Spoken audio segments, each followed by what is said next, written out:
चंद्रपूर जिल्ह्यातील ब्रह्मपुरी तालुक्यातील ब्रह्मपुरी वन विभाग अंतर्गत तडोदी वन परिक्षेत्रामध्ये प्रस्तावित लोहार डोंगरी लोहखान प्रकल्प आणि याची वन्यजीव विषयक परवानगी नाकारण्यात यावी यासाठी आज 5 मार्च पासून अन्नत्याग सत्याग्रह आंदोलन सुरू करण्यात आलेलं आहे।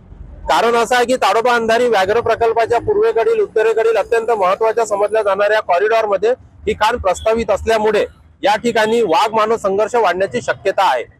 मागल्या 5 वर्षात चंद्रपूर जिल्ह्यामध्ये 200 लोकांचा मृत्यू झालेला आहे। त्यापैकी 47 मृत्यू हे 2025 या वर्षात झालेले आहे। त्यापैकी 18 मृत्यू फक्त ब्रह्मपुरी वन विभागातले आहे।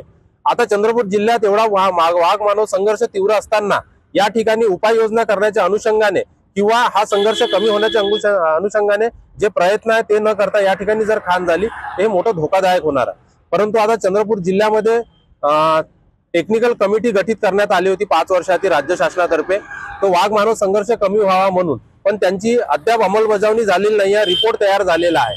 सोबतच मूल चंद्रपूर जो रोड आहे, बामणी नवेगाव जो रोड आहे, या ठिकाणी मिटिगेशन आवश्यक आहे। ते बांधकाम न होत असल्यामुळे रहदारी वाढत आहे, परंतु वन्य प्राण्यांसाठी अंडरपास ओव्हरपासचे तिथं मागणी आहे। पदयात्रा करण्यात आली, एनजीटीचे ऑर्डर्स आहेत, त्याच्यानंतरही ते मागणी पूर्ण केली जात नाही। अशा अनेक मागण्यांना घेऊन हे आंदोलन करण्यात येतं।